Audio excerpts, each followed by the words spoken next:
Bonjour à tous, vous m'entendez bien? Donc, on reprend la journée avec cette nouvelle table ronde qui a été construite autour du numéro de la revue Essai qui était un hors-série intitulé Récits d'outre-thèse qui va nous permettre de poser la question du devenir de ces doctorants qui ont contribué. Je recommence? Alors, non. Et là? Oui. Très fort.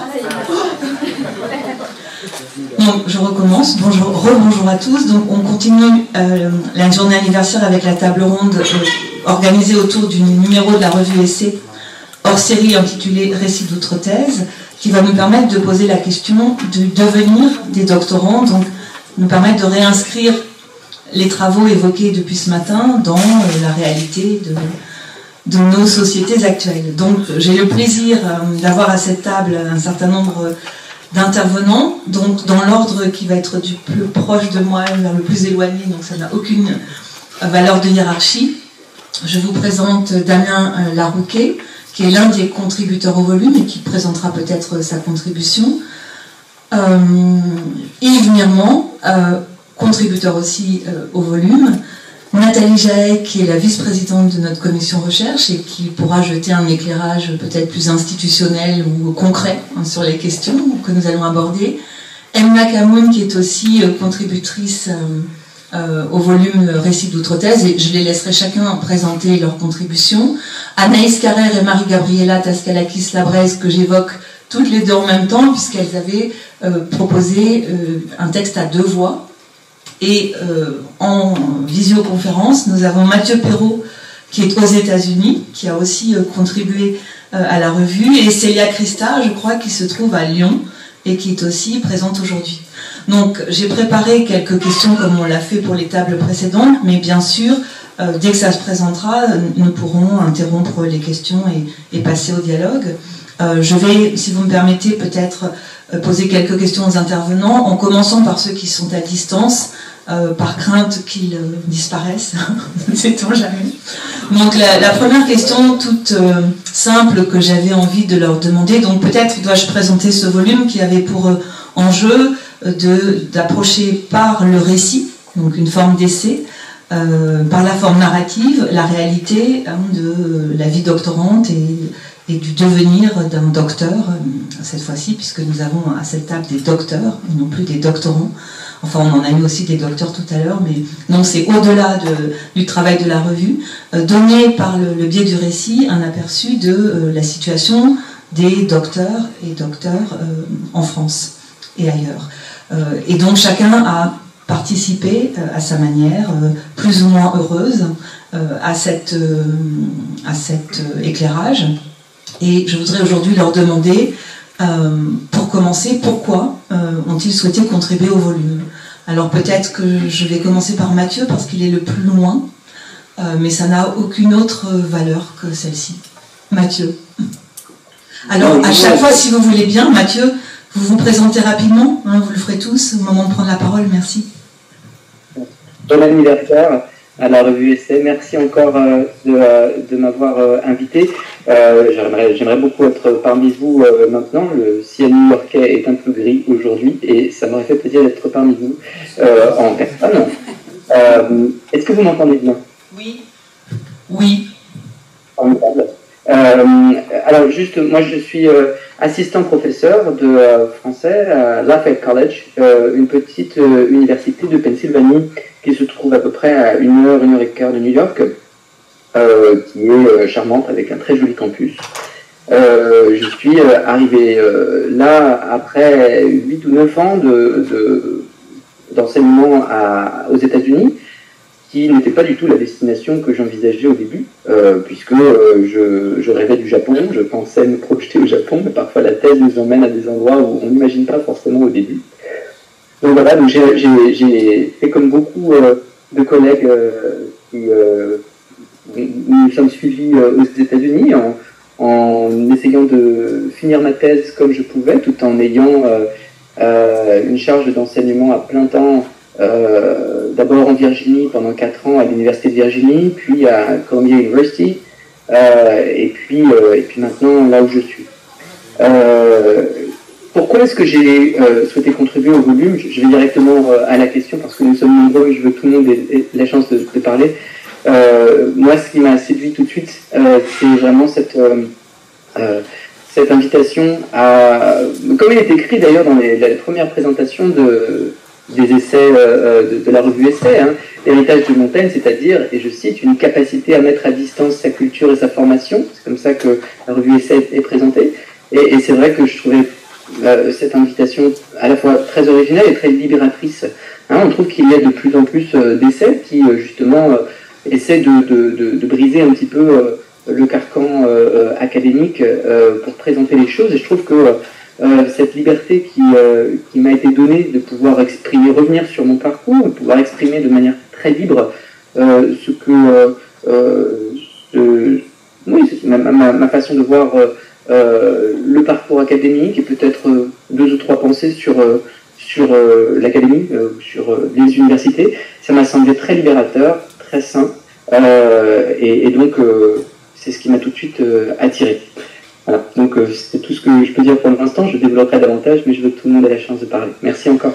Merci beaucoup Mathieu. Je précise pour ceux qui liront ou ont lu le volume que Mathieu est l'auteur du dernier texte qui s'intitule Une note et qui prenait cette forme très symbolique de la note de bas de page après les années de thèse.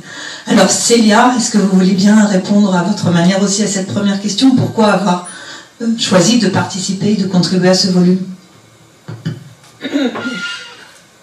Oui, ça fonctionne aussi de mon côté? Oui, très bien. Merci de vous présenter aussi, s'il vous plaît. Oui. Alors peut-être d'autant plus me présenter que, en fait, moi, je suis pas du tout du coup de votre côté disciplinaire, même si je m'ancre dans les sciences humaines. Mais en fait, moi, je suis psychologue et j'ai fait une thèse en psychologie. Et en fait, alors je reçois un peu par hasard, mais il y a pas tout à fait de hasard, je reçois un peu par hasard l'appel à contribution de votre revue, alors par le biais d'une autre collègue qui est elle-même sociologue, mais qui vraisemblablement, elle aussi, s'est vue transmettre cet appel à contribution. Je pense que c'est par hasard, hein, si cet appel a fait un peu des rebonds comme ça du côté des doctorants. Et moi, ça vient, j'allais dire, me toucher parce que depuis le démarrage de ma thèse, je suis très révoltée par la manière dont j'observe et je constate ce qui se joue. Donc moi, j'ai fait une thèse après avoir travaillé, une fois que j'ai fini mes études de psychologie, j'ai travaillé à l'hôpital pendant quelques années et puis les concours de circonstances m'ont amené à me voir proposer de faire une thèse et puis j'étais comment dire, on va dire résolue à prendre ça comme un travail à proprement parler et donc voilà, j'avais dit je veux bien faire une thèse mais si elle est financée et si je trouve un financement pour. Donc j'ai trouvé un financement et j'étais en contrat doctoral à Lyon. Et puis en fait ça a été une grande découverte que de m'apercevoir que le parcours doctoral s'apparentait pas du tout, même quand on est salarié d'université, à un travail à proprement parler. En tout cas, à ce qu'on peut avoir comme représentation d'un travail. Et puisque j'avais déjà exercé un travail auparavant, voilà, je pense qu'il y a eu des résonances comme ça tout au long de mon parcours doctoral. Donc en fait, pourquoi j'ai souhaité contribuer? En fait, je crois que ça a été aussi effectivement, comme disait Mathieu, le saisissement d'une opportunité, d'exprimer quelque chose qui jusqu'à présent trouvait pas forcément de lieu adéquat. Et donc je sais que j'avais un petit peu, en tout cas proposé au comité scientifique de la revue de pouvoir non pas m'inscrire dans un essai en tant que tel, puisque c'était sans doute la proposition qui avait été faite au docteur, mais voilà, de pouvoir proposer une réflexion qui avait mûri pendant toutes mes années de doctorat et voilà, d'essayer de réfléchir un petit peu sur les différents tenants et les aboutissants, alors du point de vue de mon regard à moi, disciplinaire, c'est-à-dire les tenants et les aboutissants psychologiques d'un doctorant qui fait un parcours en tête. Voilà. Merci beaucoup. Donc je continue à passer la parole et ensuite vous pourrez vous arrêter sur les points qui vous intéressent le plus pour que ça ne soit pas trop monotone ni à vos yeux ni à nos oreilles. Donc dans l'ordre de cette table, peut-être Damien là. Merci. En tout premier lieu, je tenais à vous remercier en tant que rédactrice en chef et puis, pour m'avoir aussi donné l'opportunité de cette publication, les essais, m'avoir invité d'ailleurs de Paris. Je ne vais pas présenter mon parcours académique, on pourra peut-être y revenir, mais pour répondre à votre question, moi je suis politiste de formation, j'étais à l'époque à Santiago du Chili. Le pays vivait sa crise économique, sociale la plus grave de son retour à la démocratie, et j'ai vu dans cet appel que j'ai découvert sur la liste de la NCMSP, l'association des candidats au métier de la science politique, l'opportunité, une forme d'introspection déjà, qu'on ne fait jamais. Je trouve intéressant on a l'habitude d'écrire des articles académiques, mais d'écrire à la première personne du singulier, c'est plutôt rare. En fait, pour moi qui travaille sur la haute fonction publique, je n'écris jamais à la première personne. Et puis c'était aussi, alors on parlait peut-être de révolte, d'écœurement, mais c'était aussi une démarche presque politique. Je crois que montrer les difficultés d'insertion des jeunes chercheurs en France, voilà, j'étais à l'étranger à l'époque, mais on voit qu'on est obligé de s'expatrier. Et je pense que c'était intéressant voilà, de proposer cette expérience personnelle pour comme forme de témoignage. Sans vertu bien sûr d'exemple, mais aussi pour montrer que c'est très très difficile de faire sa carrière en France. Passer au voisin. Après ce premier tour, si des questions apparaissent, on les prendra et on variera comme ça. Alors Yves,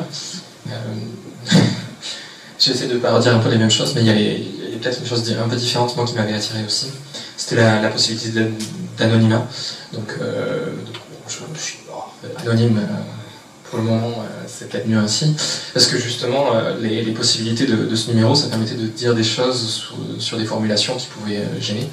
Donc je suis toujours en post-doctorat, et j'ai eu plusieurs expériences post-doctorales derrière. Donc avec ma collègue avec laquelle on a écrit collectivement tous les deux. Donc on retrace pas seulement une partie de nos récits à nous, on en retrace aussi quelques-uns à côté. Alors c'est en sociologie, sciences politiques, c'est nos disciplines. On avait fait on lisait, on relisait Graeber, et tout ce qui est sur les bullshit jobs, et du coup on s'est dit, mais en fait il y en a beaucoup d'exemples au quotidien, et il fallait leur donner forme. On avait la chance d'être dans des réseaux de jeunes chercheurs assez actifs, militants, et d'avoir accès à plein d'expériences. Et donc on s'est dit, non mais en fait là on va les formuler. Et puis oui, ça servira pas pour le CV, mais au moins le mettre en forme, ça pourrait être utile. Donc voilà. Et le fait est que ça ait marché, parce qu'il y a plein de projets qui aboutissent, on se dit tiens, je vais écrire sur ça, je vais faire quelque chose. Mais là au moins on a continué jusqu'au bout, et donc ce qui n'est pas évident de le faire. Donc voilà, ça c'est des éléments qui ont compté. Merci. Peut-être que vous pouvez vous servir des micros là-bas et on garde ça ici. Et je saute mon tour pour l'instant. Voilà, mais quand tout le monde aura parlé, tu pourras aussi répondre à la question. Pourquoi tu as accepté à cette distance? Non, il faut s'approcher. Alors donc, utilisez ce micro si ça vous paraît plus simple, c'est pas grave. Voilà. Bon, Emna, donc moi je suis très très heureuse de venir. Je reviens à la maison parce que j'ai fait ma thèse au MICA, ici même. Donc merci pour cette invitation.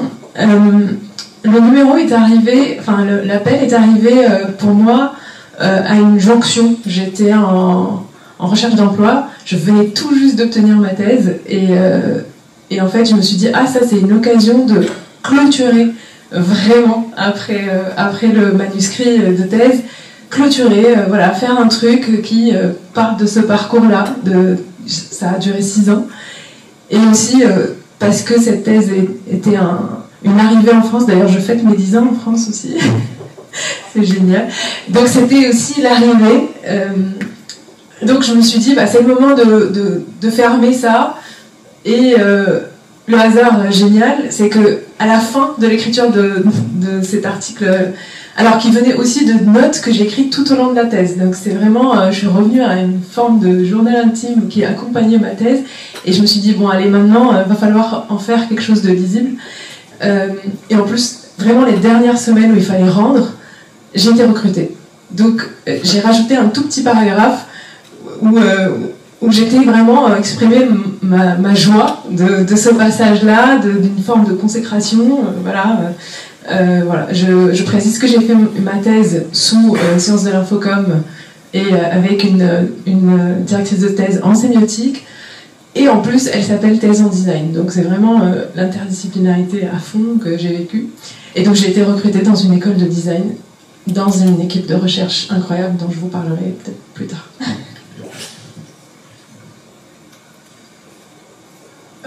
Bonjour à tous, je suis Anaïs Carrère, je suis doctorante depuis 2 ans en linguistique anglo-américaine et enseignante d'anglais au sein du département des sciences du langage ici à l'université Bordeaux-Montaigne.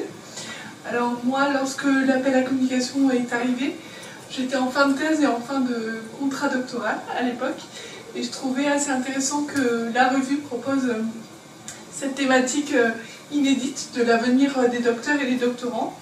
Et en fait, ça m'a permis de faire un bilan de mon parcours et également de me projeter dans l'après-thèse et de montrer aussi que finir une thèse était possible et qu'on pouvait en retirer une véritable satisfaction personnelle et intellectuelle. Et également aussi envie de donner aux lecteurs l'envie de vivre une expérience similaire dans la recherche. Alors, on m'entend bien? Oui. Alors, je suis Maria Gabriela Daskalakis-Labraise. J'ai collaboré avec Anaïs Carrère au numéro de la revue Essai. Donc, je remercie également tout le comité de rédaction et Madame Poulain. Et en fait, on a rédigé donc un récit à 2 voix qui s'appelle Docteur en situation de handicap, regard et enjeu. J'ai été recrutée en septembre après un long parcours aussi, voilà, donc en tant que MCF au DEF, au département de français langue étrangère, ici dans la maison, et je suis chercheuse au MICA. Voilà, on était avec Emna avant dans le même labo. Mais pourquoi on a eu envie de collaborer ensemble, c'était pour rendre visible une réalité, c'est-à-dire une sous-représentativité finalement des personnes en situation de handicap dans l'enseignement supérieur et dans la recherche, et parler en même temps, on parlait d'engagement, de rendre visible finalement nos combats, entre guillemets, et parler aussi des handicaps visibles et invisibles qui touchent beaucoup de personnes. Et voilà, c'était une opportunité pour parler de ça, pour faire un bilan, comme disaient tous les collègues. Et puis, bien sûr, on a eu la chance aussi, on a la chance d'être accompagnés dans l'établissement par le pôle handicap, par toutes les instances de l'institution. Et c'était vraiment une opportunité pour nous deux. Ah, et je tiens à dire aussi qu'on s'est rencontrés toutes les deux dans le transport qui nous amène du domicile au travail, donc il y a maintenant 6 ans. Et donc voilà, vous n'avez qu'à lire l'article, vous allez voir plus de détails. On va donner la parole à Nathalie Jaec, si vous voulez bien, qui peut dans un premier temps nous dire ses premières impressions, pourquoi elle a accepté immédiatement, elle aussi, de participer à cette table. Merci Isabelle. J'ai accepté de participer à cette table parce que d'abord j'avais envie d'être dans cette journée d'anniversaire de la revue Essai, pas simplement pour faire une introduction habituelle, mais pour vraiment prendre du temps pour être là. Et aussi parce que j'ai vu que ce volume d'essais a été publié au moment où j'étais déjà vice-présidente. Ça fait combien de temps, Isabelle? 2 ans. 2 ans. Donc j'étais vice-présidente de la recherche. Et j'ai vu qu'il avait un statut particulier parce qu'on a reçu des formes de pression pour ne pas publier ce volume. C'est surtout pour ça que je suis là. C'est pour ça que je donne la parole très vite. Ouais. Et ça m'a beaucoup surprise, spontanément. Et puis après, en réfléchissant un petit peu, je me suis dit que c'était finalement... on aurait pu s'y attendre. Moi, je ne m'y attendais pas. Mais on a reçu des pressions. Je dis pressions, c'est pas vraiment de l'ordre de la pression, mais en tout cas, c'est des avis contraires.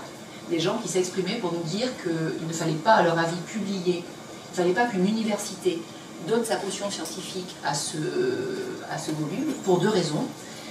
Une que j'évoquais tout à l'heure en introduction, parce que ce n'étaient pas des articles qui relevait une forme d'épistémologie universitaire, ce qui est juste.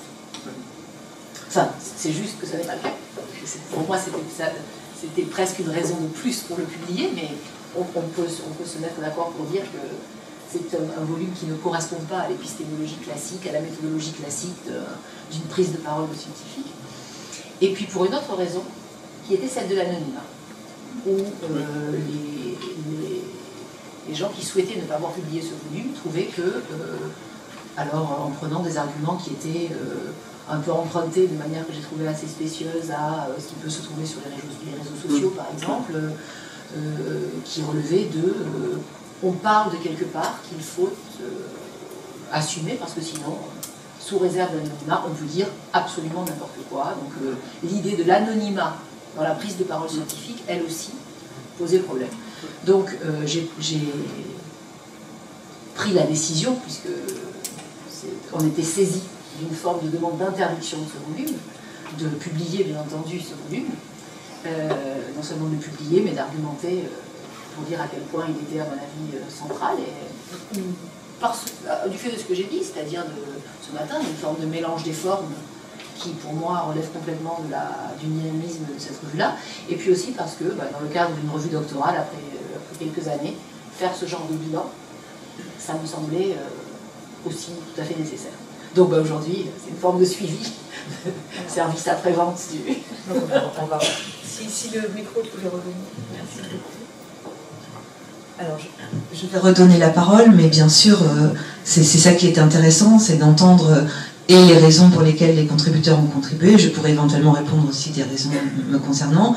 Je peux aussi, tout à l'heure, donner la parole aux membres du comité ici présents qui ont validé la qualité des textes qui, quoique anonymes, ont été lus et relus et relus. Bon.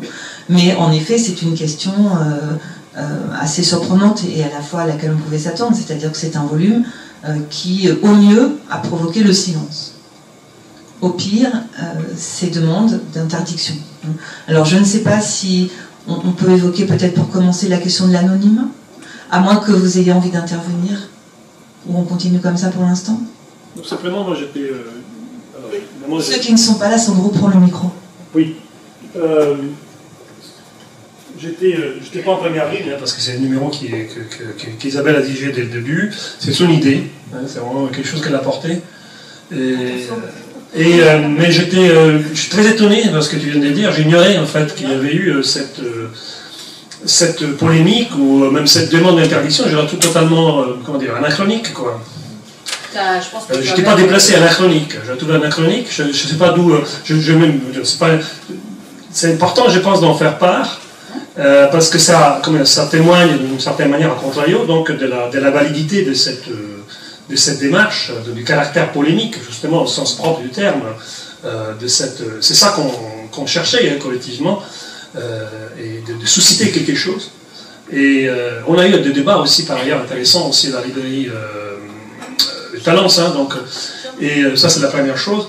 Et puis donc je souligne effectivement que c'est un numéro spécial, parce que par rapport aux autres numéros, le comité a vraiment fait un travail collectif. Je pense que le comité qui est là peut en témoigner. C'est-à-dire, c'est une qualité d'écriture collective qu'on n'a jamais atteint, disons, qu'on n'a jamais même pas recherché dans les autres numéros qu'on a publiés avant et après. Voilà, c'est deux choses que je voulais souligner simplement pour remarquer le caractère extraordinaire de ce numéro. Alors peut-être qu'on peut vous redonner la parole à tous sur des sujets qui vous sembleront plus importants que ces deux-là qui ont été évoqués, mais commençons par répondre un peu aux questions qui ont été rappelées par Nathalie Jaec. Donc peut-être d'abord la question de l'anonymat, qui est pourtant explicitée dans le propos introductif en référence à un pseudonyme Caminus qui avait été mis en place pour des raisons politiques, en effet, pour dire que la recherche était collective et dire une forme de résistance à la concurrence qui s'installait. Mais si vous l'acceptez, Yves, peut-être pourriez-vous nous rappeler pourquoi vous avez choisi l'anonymat ?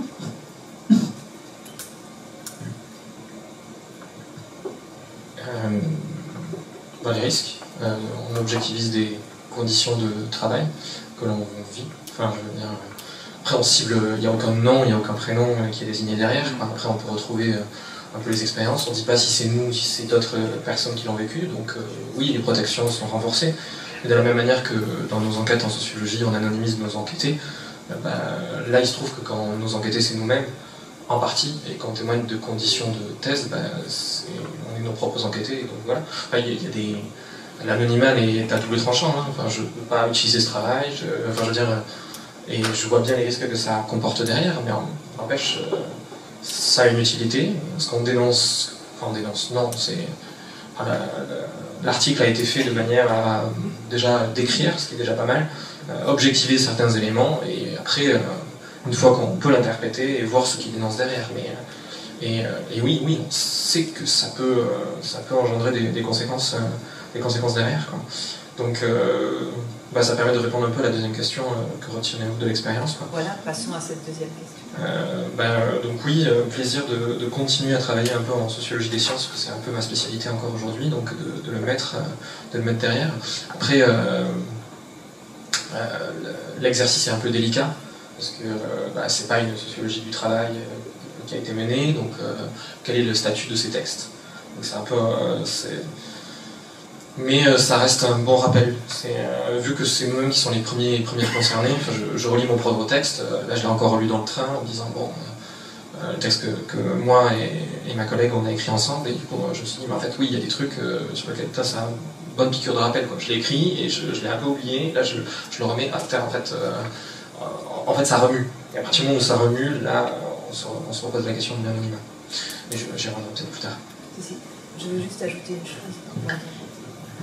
Je veux juste redire que nous en avons parlé aussi dans le comité de lecture de la question de l'anonymat. On s'est tous prononcés favorablement parce qu'on est bien conscient des risques que ceux qui cherchent à faire carrière prennent en critiquant, on va dire, certains aspects des années de doctorat. Bon.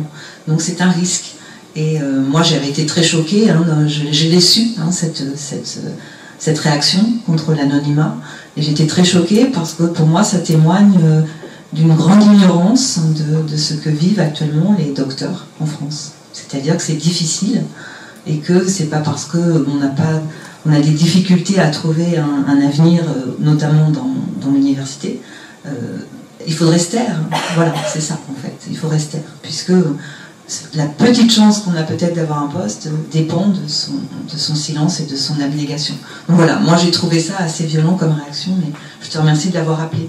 Alors on va repartir dans l'ordre du plus lointain, peut-être, et chacun pourra intervenir à son tour sur cette question-là, et revenir éventuellement sur la question de la forme jugée non académique. Mathieu, à la question qu'est-ce que tu retires de l'expérience, tu avais envie d'opposer un discours sur la réalité actuelle du métier, je crois. Oui, merci. En fait, je voulais réagir aussi sur le fait que à l'université de New York, et dans plusieurs universités américaines, il y a une sorte de service qui est offert pour les étudiants qu'on appelle First Generation Students, c'est-à-dire des étudiants dont les parents ne sont pas allés à l'université, ce qui est mon cas. Et quand c'est cette situation-là, il est très utile d'avoir un service justement qui va aider à aiguiller les étudiants qui n'y connaissent rien du tout à l'université en général, que ce soit en licence, master ou doctorat. Moi, je me souviens que j'étais complètement perdu à Nanterre. En fait, je connaissais rien. J'ai perdu énormément de temps, non seulement avec l'administration, mais aussi en prenant des cours qui me sont complètement inutiles, que je suivais parce que je pensais qu'il fallait des crédits à gauche et à droite. J'étais un bas de taille, en fait. Je ne savais rien du tout. Lorsqu'on m'a parlé d'un contrat doctoral, j'ai ri, parce que je ne voyais même pas comment est-ce que je pourrais, ne serait-ce qu'espérer une chose pareille. Enfin, je ne veux pas faire du Didier Ribon ici, mais c'est vraiment le sujet des classes sociales aussi. Et bon, j'ai été très chanceux, j'ai été très bien aiguillé, j'ai eu la chance de travailler avec un super directeur de recherche qui m'a vraiment donné des outils en fait, et qui a cru en moi. Mais c'était de la chance. Ce que je voulais simplement dire, c'est que ce que j'aime bien dans cet essai collectif où on a parlé de nos regards différents, c'est un petit peu faire le travail que j'aurais bien aimé moi avoir lorsque j'ai commencé ma thèse, c'est-à-dire j'ai entendu tellement de rumeurs tellement de choses vraies, fausses, où chacun donnait des opinions, mais il n'était pas forcément de la partie, et ça parlait, et on ne savait rien du tout. Ben, je trouvais, moi, que ce regard en arrière que chacun a donné dans ce livre pouvait peut-être aider à donner quelques idées des obstacles qu'on a dû franchir, parfois qu'on n'a pas pu franchir. Et il y avait donc ce regard à la fois sur la politique de l'université qui me semblait essentiel, qui est risqué aussi. Et je comprends tout à fait la question de l'anonymat. J'approuve aussi le fait que c'est important qu'il puisse y avoir cette option, je le crois, parce qu'il y a des choses qui sont compliquées à dire, difficiles à dire, et quand on est dans un poste où on n'a qu'un an seulement dans l'université où on enseigne, mais qu'après il faut en trouver un autre, il faut savoir être fin avec les mots qu'on utilise pour pouvoir obtenir un autre poste. C'est très compliqué. Donc moi, l'expérience que j'en retire, c'est évidemment une forme de bilan, d'introspection, quelque chose d'assez thérapeutique aussi. C'est long, une thèse. J'ai 1172 pages à cette thèse. J'ai eu la chance de pouvoir dire tout ce que je pouvais dire sur mon sujet. Je suis content d'avoir pu faire cette closure. Et je suis ravi d'avoir eu l'occasion de travailler avec des personnes qui ont justement ce côté très interdisciplinaire, où on a pu dire ce qu'on avait à dire sur notre parcours, les uns les autres. J'en retire, oui, un moment de bilan, un moment où j'aimerais bien qu'au-delà de cette publication, il puisse y avoir quelque chose qui serve en fait aux étudiants qui commencent leur doctorat, pour essayer de voir comment faire pour leur donner des outils en fait, pour leur éviter de perdre du temps, et puis qu'ils aient confiance en eux, même quand ils ne viennent pas forcément d'un milieu où évidemment il y a des parents ou des proches qui peuvent les aiguiller sur ce que c'est qu'un doctorat. Merci Mathieu. Célia, que retirez-vous de cette expérience, ou qu'avez-vous envie d'ajouter à ce moment de la table? Ah, pardon. J'ai l'impression que c'est pas moi qui l'ai dit. Non. Célia, vous m'entendez là? Oui, parfois ça coupe un peu. Là, je vous entends de loin. Donc, à vous d'intervenir ou sur la question de que retirez-vous de l'expérience, ou sur un autre point de votre choix. Non, je vous avoue que ça me paraît déjà loin, cette expérience. Mais j'ai l'impression je crois qu'il y a eu des reports, c'est ça. Mais j'avais très envie quand même d'être là parmi vous. Alors je suis bien déçue de ne pas pouvoir être à Bordeaux, mais voilà, il y avait d'autres chantiers sur le front, on va dire. Ce sur quoi j'avais envie de rebondir peut-être plutôt, c'est aussi par rapport à ce que vous évoquiez du côté de l'anonymat, et finalement de ces rebonds qui ont étonné, enfin plutôt de ces réactions au sein de l'université, si je comprends bien. Et en même temps, vous en dites autre chose aussi, c'est-à-dire même peut-être à l'extérieur, la question du silence à l'endroit de ce numéro spécifiquement, ou en tout cas quelque chose de cet ordre-là. Alors moi, je suis désolée, je ne connais pas votre revue, donc j'en parle forcément avec quelque chose d'un peu peut-être à côté, mais ce qui me fait réagir là, c'est... il me semble qu'il y a la question de la forme, que vous avez voulu aussi novatrice, mais la question du fond, qui est que vous donnez la parole à des personnes à qui d'habitude on ne la donne pas, ou en tout cas pas de cette manière-là. Et quelque part, la prise de risque, vous l'aviez prise avant même que les doctorants ou les docteurs eux-mêmes ne la prennent. En tout cas, vous avez tendu la main à ce qu'on aille avec vous dans cette proposition-là. Et alors moi, pour le coup, j'ai enfoncé beaucoup de portes quand j'ai fait mon doctorat. Enfin, j'en ai claqué aussi des fois. Et c'est sûr que les risques, ils étaient là. Et d'ailleurs, dans les faits, je ne ferai pas de carrière universitaire. Et c'est aussi parce que il faut pouvoir supporter. Mais du coup, ce qui me venait, c'est au fond la question de la soumission. Et je crois que c'est pas quelque chose dont on a très envie de parler, ni à l'université ni ailleurs en fait, de cette question des rapports de force et de comment les personnes vulnérables, et je pense qu'ici on peut quand même parler des étudiants, mais je pense particulièrement des doctorants et des doctorantes comme étant des personnes vulnérables, et de fait, des rapports de force et de pouvoir. Alors, je dis soumission, et peut-être ça paraît un peu dur, surtout dans un endroit où, justement, ce qui s'est joué, c'est quelque chose de novateur. Mais je crois qu'effectivement, on a tous et toutes, dans nos parcours doctoraux, soit vécu, soit été les témoins de situations honnêtement complètement folles, où des doctorants ou des doctorantes se sont retrouvés à faire des tâches qui ne relevaient pas du tout de leur mission première, et où se sont retrouvés parfois dans des formes de véritables souffrances. Et moi, je crois que c'est ça qui a été le vrai détonateur de cet article-là, c'est mais qu'est-ce qui se passe? Pourquoi place-t-on ces personnes-là qui sont venues avec un désir intellectuel, de transmission de savoir, etc. Comment se retrouvent-elles dans des situations de telle souffrance psychique? Parce que là, il y a des personnes qui ont été capables d'écrire, mais il y a aussi toutes celles qui ne peuvent pas écrire et qui ne sont jamais devenues docteurs, etc. Et qui vraiment se retrouvent dans des situations de précarité psychique qui sont graves. Alors après, on en reparlera peut-être, parce qu'il y a eu d'autres choses. Depuis, c'est pour ça que je disais que ça me paraissait loin, parce qu'il me semble qu'il y a eu quand même un ouvrage intéressant qui, justement, a fait grand bruit. Mais disons qu'à chaque fois qu'il y a effectivement ces effets d'ouverture de parole, je trouve que c'est très intéressant de s'apercevoir de la manière dont, effectivement, il y a un processus d'évitement à l'endroit de ce qui, justement, c'est le caillou dans la chaussure d'université. Enfin, c'est peut-être pas le seul, mais ça en fait partie, quoi. Donc l'anonymat, oui, moi je trouve que c'est vraiment intéressant que vous l'ayez permis, justement, et c'est la puissance de votre proposition. Merci.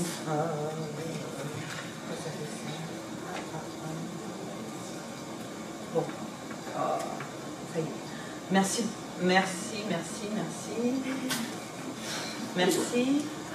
Je ne sais pas. Allô? Merci beaucoup. Cet ouvrage s'appelle « Comment l'université broie les jeunes chercheurs ». Alors, ça fonctionne. Je vais donner la... Non.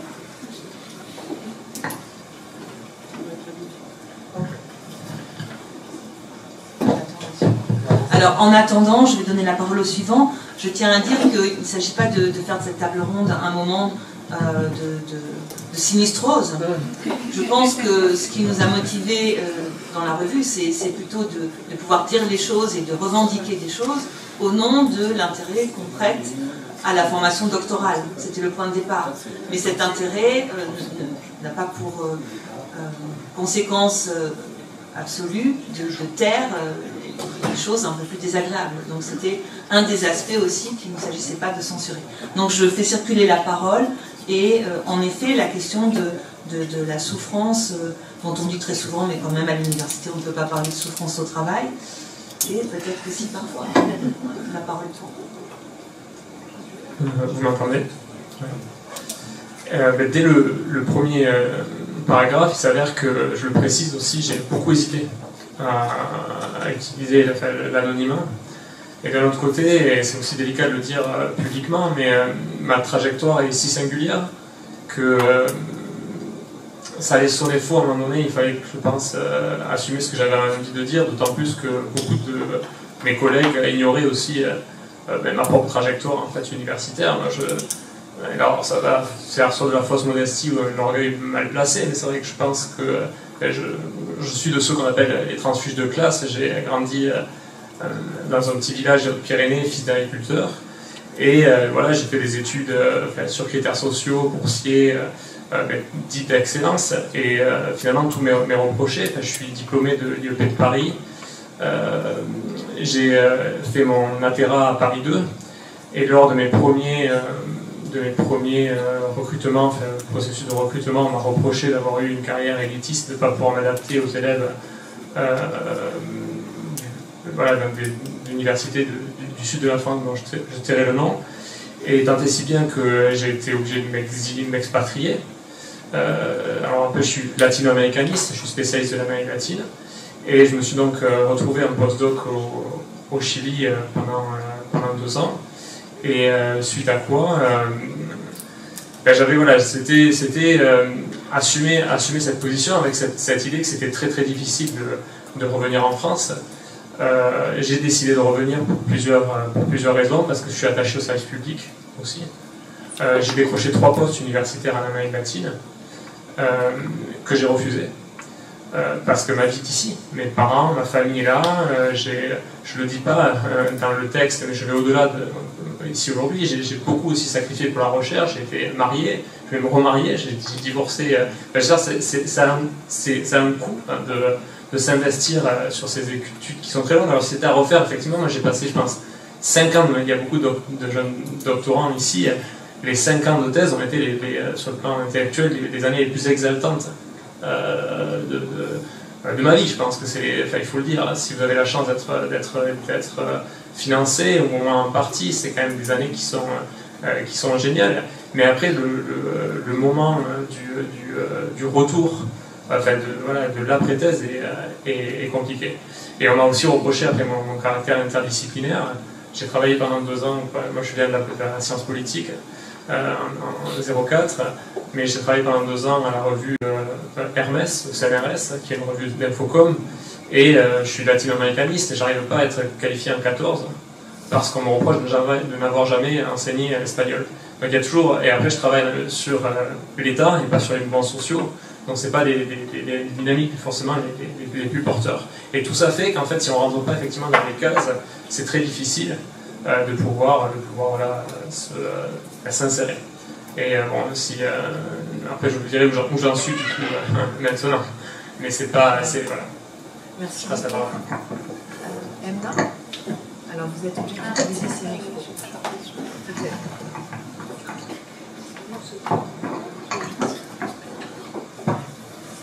Alors, je vais peut-être être beaucoup trop joyeuse par rapport à tout ce qui se dit.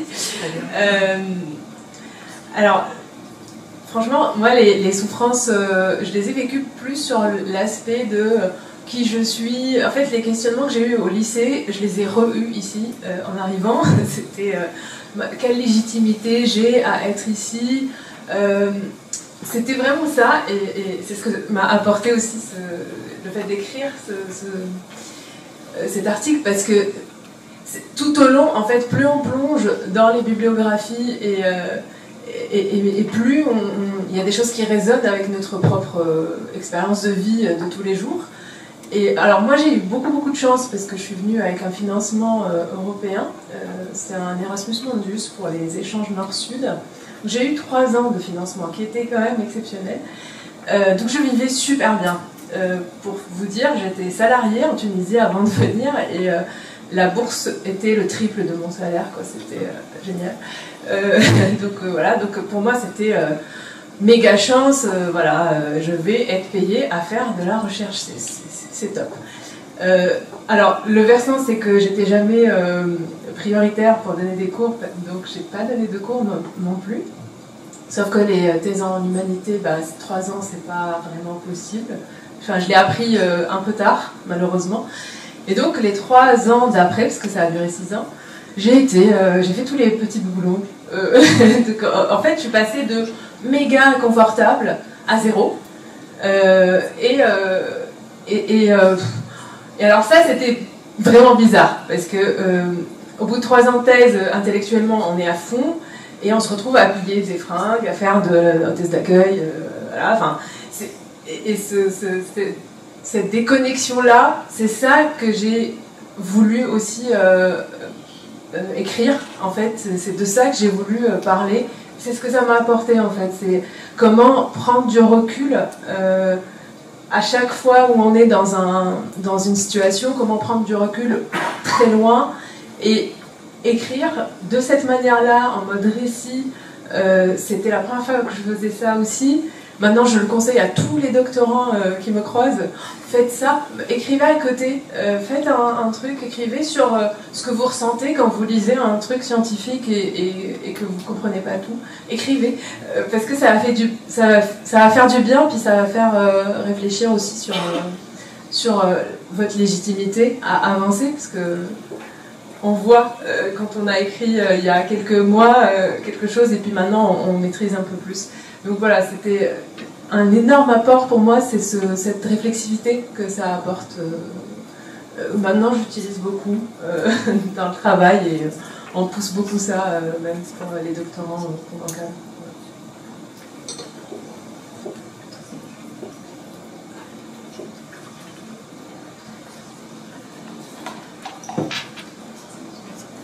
Alors pour moi, ce que j'en retire, c'est un bilan assez positif, même si l'après-thèse avait émergé un questionnement, notamment sur les qualifications, est-ce qu'on a un avenir pérenne à l'université.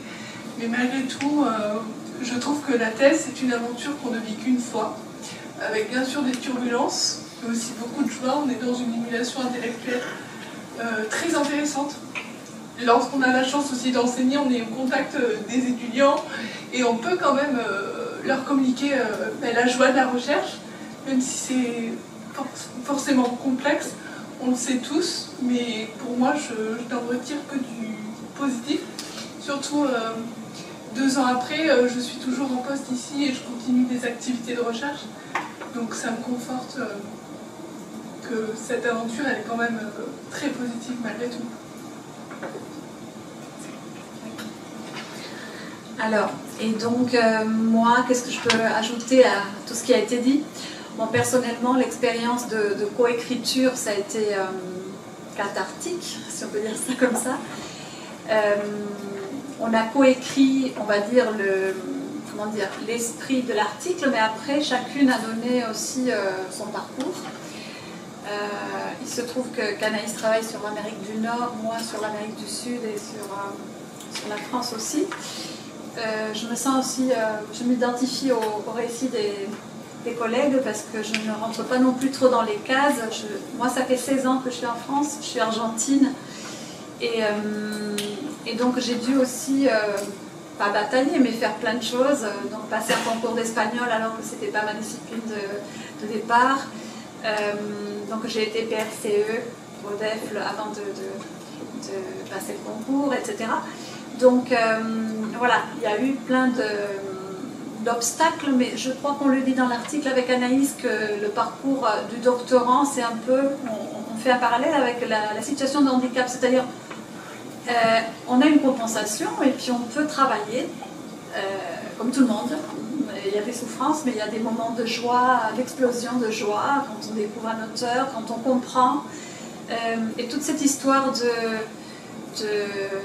de rumeurs dont parlait Mathieu, c'est ça? Oui, Mathieu. Voilà, il n'y a pas longtemps, on était avec un jeune chercheur aussi qui avait passé son concours et on se disait, on nous avait dit surtout il ne faut jamais oublier de cliquer sur le poste du ministère parce qu'autrement vous ne l'aurez pas. Et donc on était là, on a dû passer 48 heures à se téléphoner. Alors est-ce que c'est ouvert, c'est pas ouvert, bon bref. Donc il y a beaucoup de mythologie non, dans le milieu. Et c'est vrai que cette opportunité d'ouvrir finalement nos cœurs aux autres et de partager nos chagrins mais aussi nos joies, nos bonheurs, ça fait du bien. Et c'est pas fréquent. Donc merci.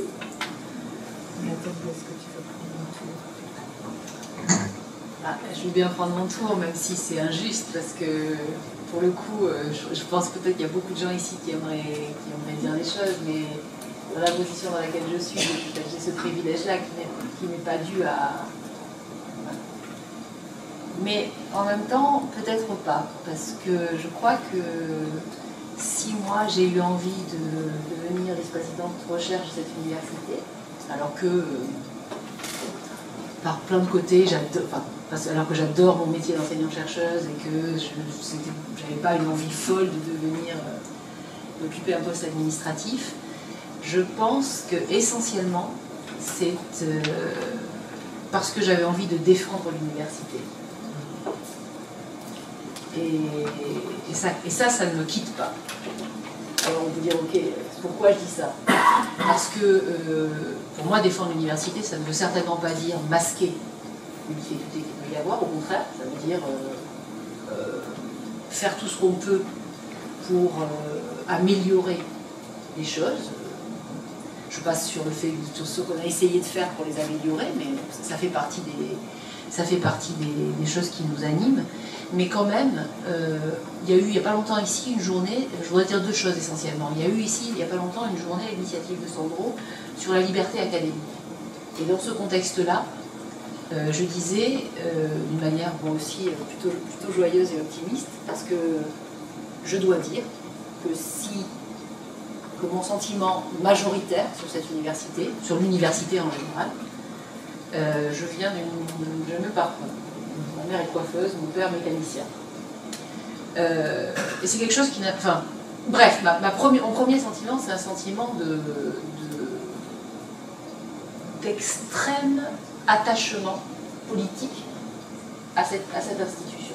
Je disais à l'occasion de cette journée que pour moi, c'était même presque une forme d'utopie qui n'existe pas ailleurs, avec des gens qui sont ni ailleurs, ni dans beaucoup de pays, pour les fonctionnaires.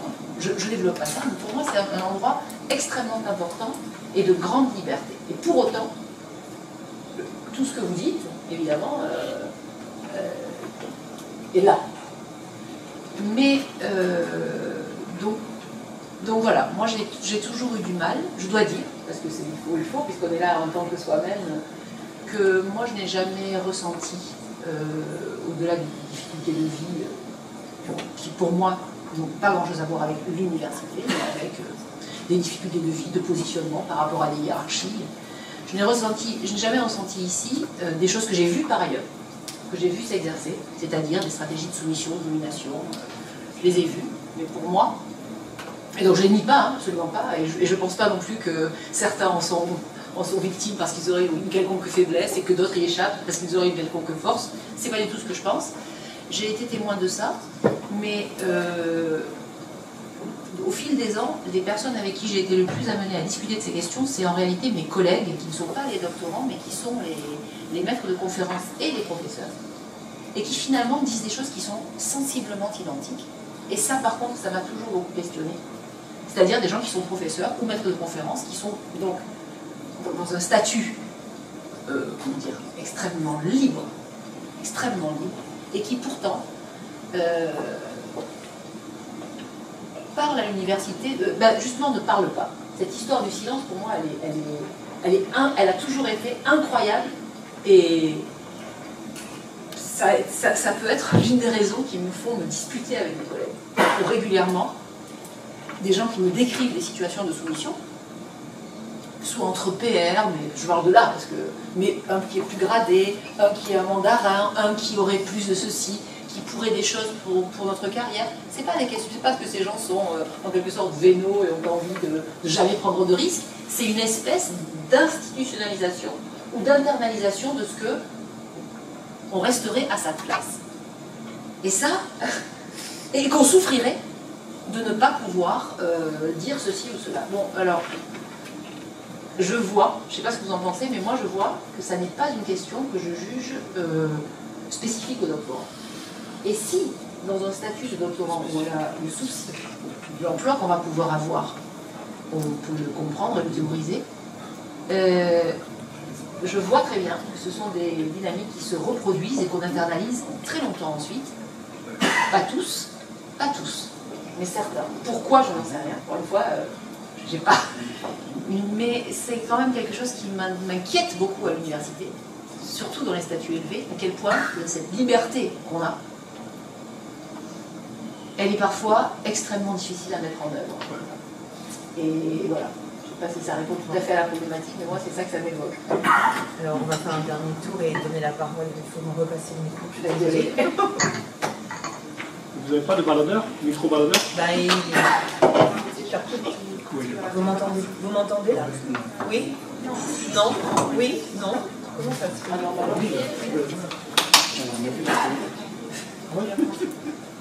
Et là? Oui. Alors, dernier tour de table avant de vous donner... Ça y est là? Oui. Dernier tour de table avant de vous donner la parole.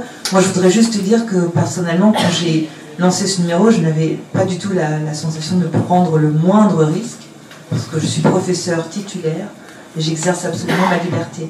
En revanche, j'étais plus inquiète pour le comité de lecture qui faisait face parfois à des devenirs un peu difficiles à lire quand on commence sa thèse. Ça, c'est autre chose. Alors, pour finir peut-être, puisque vous avez fait le voyage, mais on va commencer par ceux qui sont loin. Dernière chose, que diriez-vous de votre présent de façon très libre? Je crois que Mathieu veut parler de la condition des enseignants, voire de l'intelligence artificielle, et chacun de vous pourra répondre à sa manière à l'instant présent. Merci. Mathieu. Merci. Ouais, c'est très intéressant toutes ces discussions, et je suis d'accord aussi qu'il ne s'agit pas simplement des doctorants qui parfois voilà, le silence est un peu une chape qui on a du mal à s'échapper de cette chape, mais moi je suis assistant professeur, et ça signifie que pendant à peu près 6 ans aux États-Unis, on est dans cette période un peu probatoire où alors qu'on nous dit qu'on a tout à fait le droit et on est même encouragé à s'imposer, à prendre des initiatives, à donner notre point de vue. On peut voter aussi aux assemblées, etc. Donc on a véritablement une voix. Cependant, on sait aussi qu'on est sur la sellette et que si jamais le comité, à un moment donné, et pour moi c'est au mois d'avril de l'année prochaine, ce sera le moment de décider si oui ou non je suis titularisé et je deviens professeur associé, ce qui n'est pas encore le cas, je ne suis qu'assistant. Et je prends donc toujours des risques, ce sont des micro-risques, mais je pourrais en prendre plus, que je suis toujours dans une situation un peu ambiguë où on essaie de me rassurer, et en même temps, je comprends bien que, en fonction des perspectives et des choix que je prends, la voie que je pose, je peux mettre en danger ma carrière à certains niveaux. Et tout se fait, en fait, c'est cette absence de transparence parfois dans les instances de certaines universités qui est compliquée en fait. Rien n'est véritablement clair. On sait qu'on peut, mais on sait qu'on ne peut pas, mais il faut peut-être, mais on ne doit pas. Mais c'est ça qui est assez difficile et agaçant. Pour le futur, ce que je veux dire, c'est que moi j'ai beaucoup de chance, j'ai énormément de chance. Je suis arrivé à ce poste où j'enseigne 3 cours à l'automne, 2 cours au printemps. On me donne beaucoup d'aide financière pour voyager, pour faire de la recherche. J'ai énormément de chance, je le mesure. Je ne fais pas toujours ce que je veux. Moi, j'ai fait un doctorat de littérature comparée et j'enseigne beaucoup le passé composé à des niveaux débutants. Pas vraiment prévu à l'origine, mais c'est pas grave. Ça me donne du temps aussi pour pouvoir écrire des romans, de la poésie, ce qui me plaît vraiment, ce que j'ai envie de faire par la suite. La difficulté, là, puisqu'on parle de l'avenir, aux États-Unis, j'imagine aussi qu'en France, ça doit être similaire. Aux États-Unis, c'est le fait que les humanités s'écroulent, en fait. On a véritablement un vrai problème avec des étudiants qui veulent tous aller dans les STEM, c'est-à-dire ingénieurs, mathématiques, physique, etc. Enfin, les sciences. Nous, en histoire, anglais et langue, et en particulier certaines langues comme l'allemand, le chinois ou le français survit, mais on n'est pas dans une belle situation aux États-Unis, il y a de plus en plus de défections. Eh bien c'est compliqué, on se pose plein de questions. Alors on rajoute en plus l'intelligence artificielle qui pose plein de questions sur l'écriture évidemment, de composition, de rédaction, peu importe, qui rend les choses encore plus compliquées, mais ça peut-être qu'on aura le temps d'en parler. Ce qu'on essaie de voir là en ce moment, c'est comment on fait pour arriver à montrer l'importance des humanités, l'importance de l'écriture, de la réflexion critique, où dans mes cours, je donne le plus possible à la fois aux étudiants dans les niveaux avancés et voilà, dans les séminaires, l'occasion d'écrire le plus possible à la fois des research papers de manière académique, mais aussi à chaque fois un peu d'écriture créatrice, où justement ils ont la place de pouvoir exprimer leurs idées autrement. Je pense que c'est très important aussi qu'on garde ce cap. Bon, merci beaucoup. Merci beaucoup Mathieu. Célia? Oui, alors je ne sais pas si je vais vous parler de mon présent, parce que mon présent il est un petit peu à côté, voire un peu à distance de l'université maintenant, parce que moi j'ai repris mon travail initial qui était celui d'être psychologue, une fois terminé cette expérience, alors qui par ailleurs a été une expérience avec beaucoup de réjouissance, je tenais à le dire, parce que ça n'a pas été une expérience jalonnée de souffrance, mais je pense que particulièrement parce que j'ai pu dire non à des moments où on me demandait de faire des choses qui me semblaient tout à fait farfelues, Voilà, j'ai même eu mon premier enfant pendant ma thèse. Je pense que ça en a tourneboulé plus d'un qui ne savait pas comment on pouvait faire pour avoir 2 grossesses en même temps. Mais en tout cas, je me permets de rebondir du coup quand même, parce que c'est vrai que ça me remet bien dedans. Quand je suis arrivée en doctorat, moi, dans les premières semaines, j'ai dit à mon conjoint, mais putain, mais moi, il faut que je trouve un syndicat là, c'est pas possible. Et alors moi, dans mon université, malheureusement, j'ai pas trouvé de syndicat de doctorants, et j'ai su après qu'il y a des cultures universitaires avec parfois des doctorants qui se regroupent et qui font cet effet de corps qui m'a beaucoup manqué par ailleurs. Mais j'avais envie de rebondir sur ce que vous disiez, Madame la vice-présidente à la recherche, parce que effectivement, je trouve que c'est très intéressant ce que vous évoquez du côté de cette question-là d'une forme de sentiment de soumission enfin, en tout cas, vous nommez les rapports de puissance ou la manière dont un certain nombre d'entre vous qui êtes titulaires les éprouvent quand même, malgré, on va dire, la titularisation. Mais je tiens à rappeler que quand même les doctorants, ils ont cette précarité effective au sens où je ne sais pas combien dans vos laboratoires de doctorants sont par exemple financés. Donc, alors là, il y a une collègue qui parlait d'une bourse. Je crois que c'est 25%. Voilà, 21. En tout cas, moi, dans mon laboratoire, on était 2 et voilà, c'est quand même peu. Nous, on était en psycho, dans mon laboratoire, on était 2 financés, enfin sur la même année, on va dire, mais le laboratoire dispose de 85 doctorants. Donc voilà, le ratio, il est. Alors en psycho, je pense que c'est encore pire, parce que les psychologues travaillent sur leur poste par ailleurs, mais du coup, je trouve que c'est intéressant de ne pas oublier quand même cette réalité-là qui est que les doctorants, ils sont quand même dans une précarité très concrète, qui est celle, et la collègue le disait, qu'à un moment donné, il faut savoir comment ils payent le loyer. Au-delà même de la question du plaisir à faire son travail, enfin, si on peut appeler ça un travail, sa tâche. Mais du coup, je voulais juste, et je vais essayer de ne pas faire trop de prosélytisme, c'est pas le but, après si vous avez envie, vous irez lire mon article. Mais moi, j'ai découvert un podcast qui m'a fait beaucoup de bien, parce que j'ai trouvé quelqu'un qui était encore plus survolté que moi. Et donc, je suis allée rechercher son nom en écoutant mon collègue, là. Elle s'appelle, Nora Benaroche Orsoni, peut-être que certains la connaissent déjà.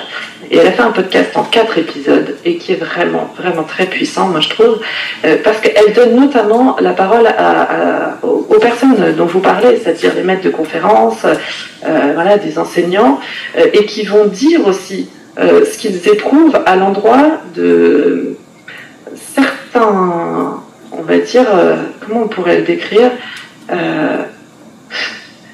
certaines zones de contorsion, c'est-à-dire d'injonction paradoxale que peut faire vivre l'université. C'est-à-dire effectivement ce que disait Mathieu, il faut à la fois être un peu blanc mais aussi un peu noir, et puis des fois il faut se montrer comme ça pour que ça convienne, oui. Et donc notamment dans les recrutements des post-doctorants et de ce dont on sait, enfin voilà, ce qu'on sait qu'on voudrait faire, mais en fait ce qu'on va finalement faire, parce que bref, voilà, je vous recommande vraiment ce podcast qui s'appelle « Qu'avons-nous fait de la recherche ?», qui n'est pas si vieux et qui est vraiment très très bien fait.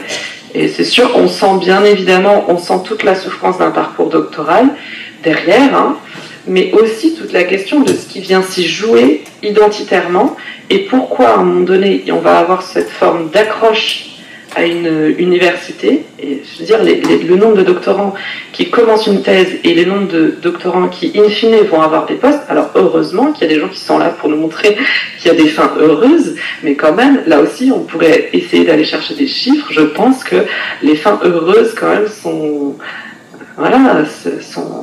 peu nombreuses par rapport à voilà, même la question du deuil, c'est-à-dire comment on fait pour arrêter cette quête d'un poste à l'université, quand en réalité on y a déjà consacré 10 années de sa vie. C'est-à-dire qu'après, c'est le à quoi bon qui surgit, quoi. Mais qu'est-ce que la légitimité, là, on pourra en reparler. Mais voilà, je voulais juste rappeler qu'effectivement, pour moi, la question de la vulnérabilité à l'endroit des doctorants, elle est quand même pas à négliger au regard de cet effet qui est pour le coup, voilà, c'est pas la question de leurs problèmes personnels uniquement, c'est aussi la question dans un rapport salarié, la position n'est pas tout à fait la même. Moi, je me suis quand même entendu dire que j'avais eu de la chance et que j'avais eu un contrat doctoral et que j'étais quand même gonflée de demander une prolongation de mon salaire. Et qu'au fond, le chômage était un peu fait pour ça, quoi. C'est-à-dire, effectivement, maintenant, les docteurs et les doctorants savent et se disent entre eux que Pôle emploi finance leur recherche. C'est un peu particulier. Je ne sais pas si on peut faire ça ailleurs. C'est assez illégal, voire totalement illégal. Merci beaucoup Célia et on va faire tourner la parole parce que le temps passe. Alors juste, oui. Si jamais ça coupe, j'en suis vraiment désolée, j'ai plus beaucoup de batterie, j'ai oublié mon chargeur. Merci beaucoup, on voilà. aura sur le processus doctoral entre souffrance et vulnérabilité. Merci beaucoup. Merci. Merci à vous. Si tant est que Pôle emploi, que les universités fassent des démarches aussi pour nous donner à temps qu'on appelle les attestations Pôle emploi, c'est mon cas parce que du coup j'ai terminé mon contrat de 2 ans de contrat public au CNRS, à la revue Hermès, qui s'est terminé le 24 octobre. Et j'ai été faire hier mon inscription à Pôle emploi et malheureusement l'université Paris 1, mon pôle pas la nommer pour laquelle j'ai donné des cours, ne m'a pas payé le premier semestre. Et donc je me retrouve sans attestation et donc ça bloque tout mon dossier. Voilà, j'espère que ça rentrera en compte ça va se régler dans les prochaines semaines, mais c'est toujours compliqué. Donc oui, moi ce qui domine, pour le coup, c'est la précarité. Après 3 ans de thèse financée, 2 ans d'enseignement, 2 ans de postdoc, et je me retrouve donc à bientôt 36 ans, encore une fois, en quête toujours d'un poste. À chaque fois, je suis jamais loin. Enfin, en France, parce que je vous dis, j'en ai décroché 3 en Amérique latine, que j'ai refusé d'un an au Pérou, c'était véritablement un pont d'or, je pense que c'était un poste à l'américaine, c'est-à-dire que c'était, je vous donne, c'était payé en pesos mais équivalent $, donc c'était l'équivalent de 3500 $ par mois, sur 14 mois, avec la moitié du brut annuel en prime de recherche. Voilà, avec, je crois que c'était 15 000 €, avec les 15 000 $ de financement pour des projets de recherche. Donc c'est vraiment des conditions qui étaient énormes, mais j'ai refusé parce qu'en fait ma vie est ici, ma vie est en France, et pour moi ça voulait dire partir définitivement. En fait, ça voulait dire voilà. Donc j'ai beaucoup réfléchi. Et j'ai préféré, j'ai candidaté à ce poste au CNRS que j'ai obtenu, qui durait 2 ans, qui arrive à son terme donc avant-hier. Et je suis donc en quête d'un nouveau poste en France. Et donc dans le public, j'ai fait une fois 4e, une fois 5e, 2 fois 3e. À chaque fois, ça passe pas. Et il s'avère que moi qui voulais travailler dans le public, j'ai candidaté, j'ai envoyé mon CV à l'Université catholique de l'Ouest, donc pas la nommer, où je fais 2 fois second chez eux l'an dernier. Ils m'ont invité cette année à aller donner 3 conférences. Ils se sont révélés relativement ouverts sur mon parcours, mais les publications, il faut dire que voilà, j'ai quand même beaucoup publié. J'ai écrit une vingtaine d'articles à comité de lecture. Je suis en train de rédiger un nouveau livre sur l'étude de l'État en Amérique latine, sur la format qui s'appelle L'Hydre créole, que j'aimerais avoir publié au CNRS Éditions. J'ai coordonné 4 ou 5 numéros, dont ça se télescope avec Gabriela, parce qu'on s'est connus à travers un numéro que j'ai coordonné sur l'Argentine. Voilà, et bon, après, du coup, qu'est-ce que c'est la recherche? Mais c'est finalement aussi chercher l'épanouissement intellectuel par ailleurs, et la reconnaissance qui peut arriver par ce qu'on vous propose. Il s'avère que je suis l'auteur aussi d'une 50aine de recensions académiques qui m'ont valu finalement d'être contacté par Pierre Rosanvallon et François Héran. Et j'ai rejoint en septembre le comité de rédaction de La Vie des idées du Collège de France. Donc c'est un titre purement honorifique, c'est ad honorem, mais c'est aussi une forme de... Voilà, la reconnaissance académique, bien sûr, c'est pas celle qui fait vivre. Quand vous payez 1 800 € de loyer à Paris, heureusement que je vis avec ma future épouse, du coup, qui est infectiologue à l'hôpital public et qui nous permet, mais sinon, ça veut dire toujours des sacrifices continuellement. Et voilà, comme vous le disiez très justement, quand on a consacré, moi je dis presque, j'ai envie de dire 15 ans, parce que dès l'entrée à l'université avec cette optique de faire carrière dans le monde académique et qu'on est toujours à une place que ça passe pas, mais à quoi bon? Mais oui, on essaie de se montrer résilient, de poursuivre, mais c'est quand même compliqué. Alors, ça demande effectivement de la résilience à s'accrocher, mais j'ai envie de dire quand même, finir sur je vais laisser la parole, mais sur une note positive, c'est que voilà, ces années-là, elles sont quand même admirables. Enfin, j'ai vécu dans 5-6 pays de la région, j'ai des contacts académiques dans nombreux, ça nous permet d'avoir accès aussi à tout, comment dire, un bénéfice intellectuel qui est sans commune mesure. Enfin, ça a été pour moi une dizaine d'années génial. Et là, je suis à un moment où je me dis, qu'est-ce que je fais? Est-ce que je persévère, ou est-ce que moi qui travaille sur la haute administration, est-ce que mon poste ne serait pas effectivement dans un poste administratif? J'en suis là. Mais je continue à penser qu'il reste encore une petite lueur d'espoir et qu'en s'accrochant, ça va finir par payer. Donc j'ose espérer qu'au printemps prochain, ça va finir par marcher. Voilà. Merci beaucoup.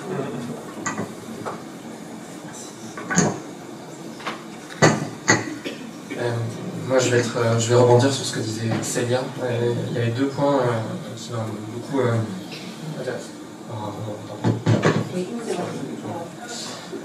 donc non seulement les conditions de précarité, mais ça a été beaucoup développé tout à l'heure, on est sur la sellette, mais aussi le taux de pression, ce qui est souvent exprimé, c'est-à-dire qu'à la fin, on n'est pas tous vainqueurs.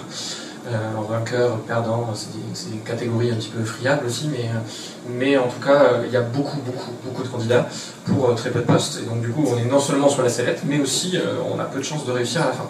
Et de réussir dans ces catégories-là qu'on entend.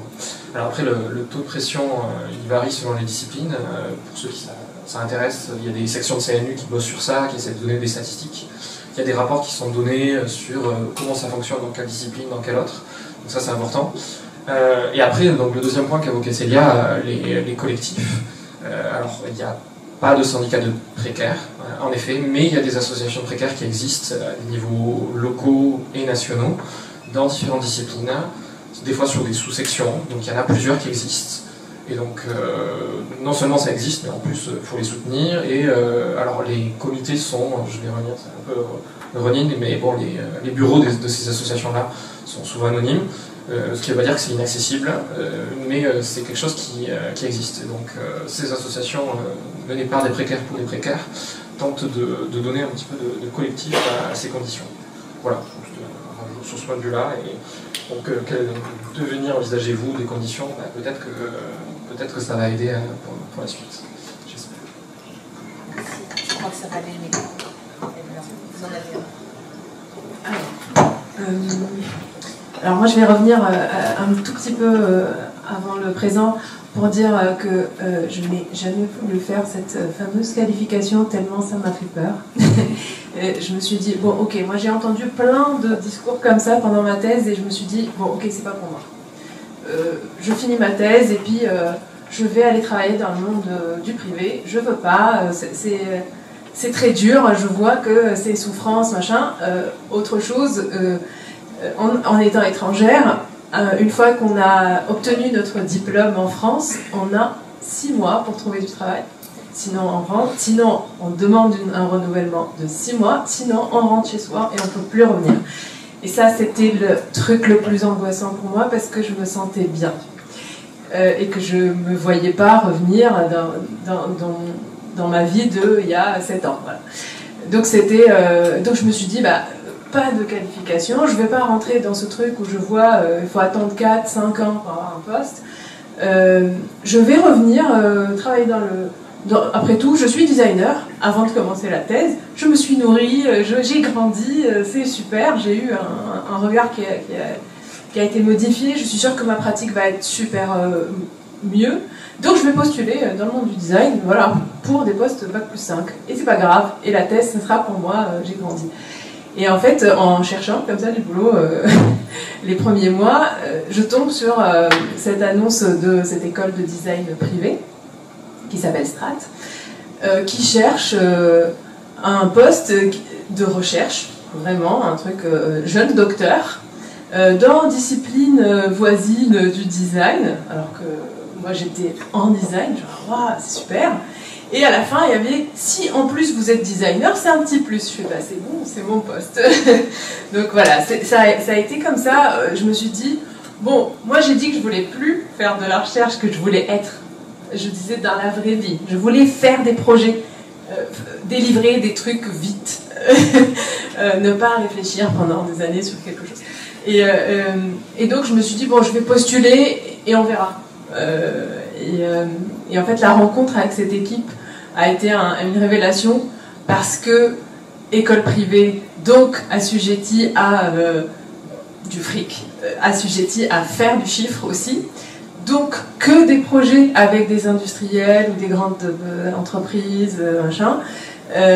Donc des projets de recherche qui sont financés par les industriels et ancrés à l'intérieur d'une école, donc pédagogie, voilà, et c'était génial parce que c'était pile au milieu de ce que je voulais, en fait, de ce que j'étais devenue, chercheuse, après tout, et d'où je venais, voilà, monde de la pratique. Et donc c'était vraiment pile au milieu, je me suis dit, mais c'est vraiment parfait pour mon profil. Et alors, ça fait 3 ans, je vais fêter ça bientôt, là, en novembre, ça fait 3 ans que je suis là, et je dois vous dire que c'est très très fort en termes de rythme, parce que, encore une fois, on est dans le monde du privé, et que, voilà, il y a beaucoup de performances à faire. Il y a un petit peu de commercial à faire, parce qu'il faut garder du lien avec nos partenaires industriels. On encadre des thèses, uniquement CIFRE. Il n'y a pas d'autres thèses. Et en fait, comme nous, on n'est pas une équipe d'accueil et qu'on est une équipe de recherche dans une école privée, on co-encadre toujours avec une université. Donc, le doctorant, doctorante, elle a 3 personnes qui la suivent, le tuteur en entreprise, la personne côté design et l'autre personne côté disciplinaire autre. Donc on a des thèses psychologie et design, IA et design, voilà, enfin il y a sciences de la gestion, on en a fait plusieurs avec le design, donc c'est vraiment mélangé avec le design d'autres disciplines. Donc il y a un vrai travail de recherche avec la rigueur scientifique et tout ça, et la rapidité d'exécution du monde des bureaux d'études, où il faut délivrer des études, parfois vite. Voilà, donc c'est passionnant. Dans mon équipe, on est 5, et notre directrice de la recherche, elle vient du monde des mathématiques, et puis après, elle a fait une thèse en design et en sciences de la conception. Et dans mes collègues, il y a historienne de l'art, philosophe et designer, chercheuse en design aussi. Donc c'est super. Parfois on fait des projets ensemble, parfois en binôme en fonction des besoins. Et autre pression qui est liée à ce truc privé, c'est que nous on délivre un diplôme de designer industriel visé par l'État.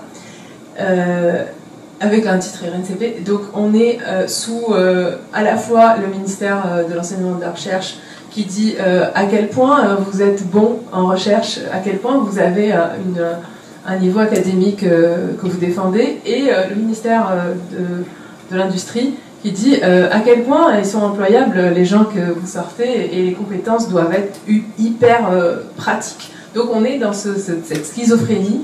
Donc notre équipe de recherche est hyper importante pour l'école, parce que sans nous, on n'a pas le visa. Donc voilà, c'est un peu ironique, parce qu'on est dans une posture où on a la pression d'excellence tout le temps, et en même parce que sans nous, il n'y a pas de visa. Sans le visa, on ne peut pas recruter assez d'étudiants qui payent 10 000 € l'année.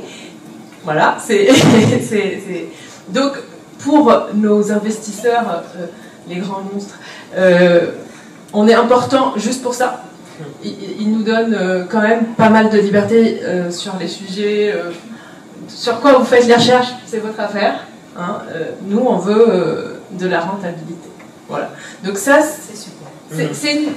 C'est une bonne chose, mauvaise chose. Voilà. Je suis dans une posture un peu entre deux. Donc au quotidien, c'est plutôt joyeux, parce qu'on peut choisir des choses et parce qu'on a des libertés. pour mener des expérimentations, voilà. Et on a cette pression financière très forte.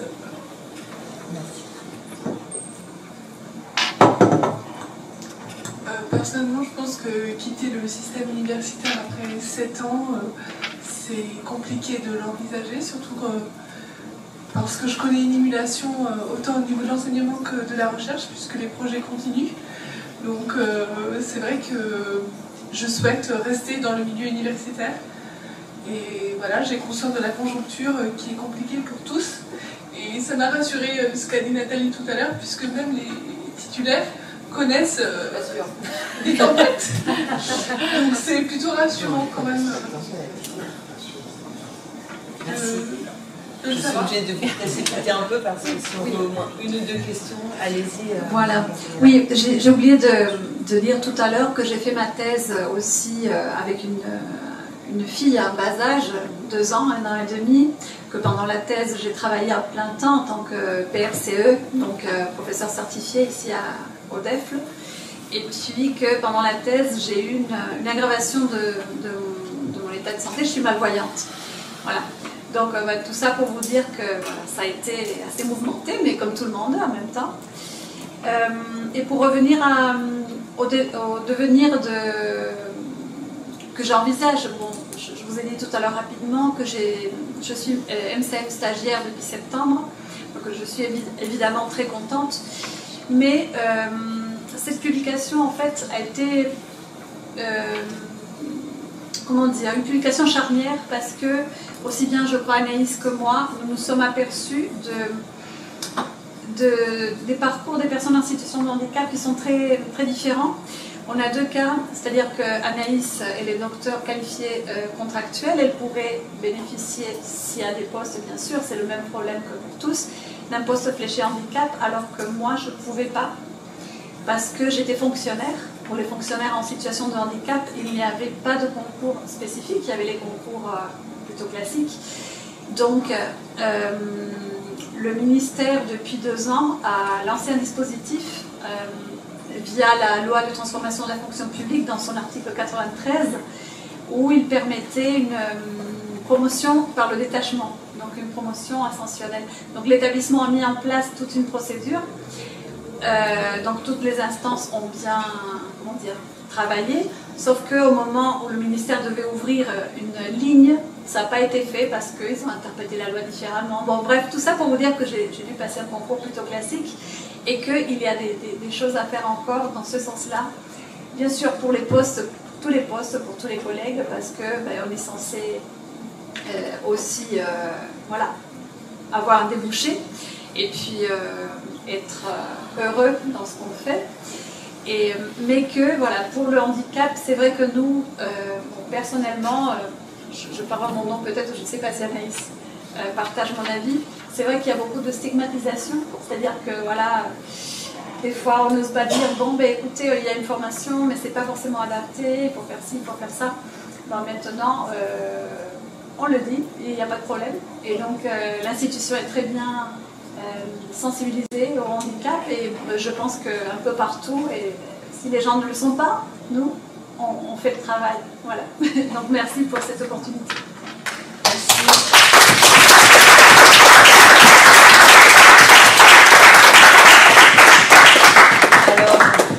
On est arrivé presque au bout de la table ronde, mais vraiment, si vous avez des questions à poser, allez-y.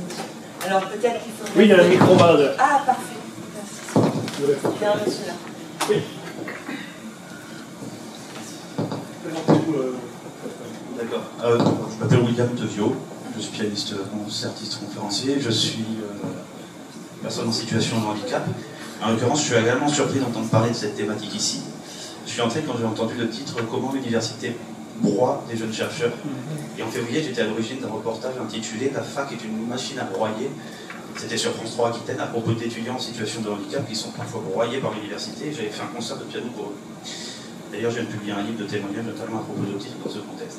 Alors ma question c'est, est-ce que non seulement des chercheurs et des chercheuses sont broyés par la faculté jusque dans des filières artistiques qui pourraient paraître ouvertes, mais est-ce que le rouleau compresseur ne fait pas une première sélection pas vraiment naturelle, avec des étudiants ou des étudiantes qui pourraient aller plus loin mais qui ne sont pas soutenus et qu'on laisse de côté avec leur handicap.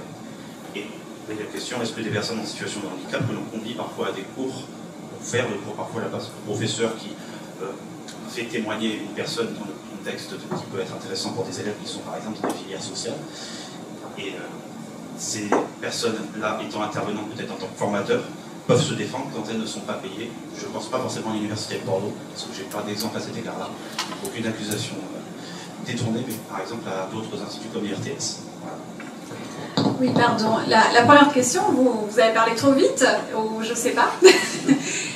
Vous pouvez synthétiser la première question? Est-ce qu'on broie des articles? Est-ce qu'on broie?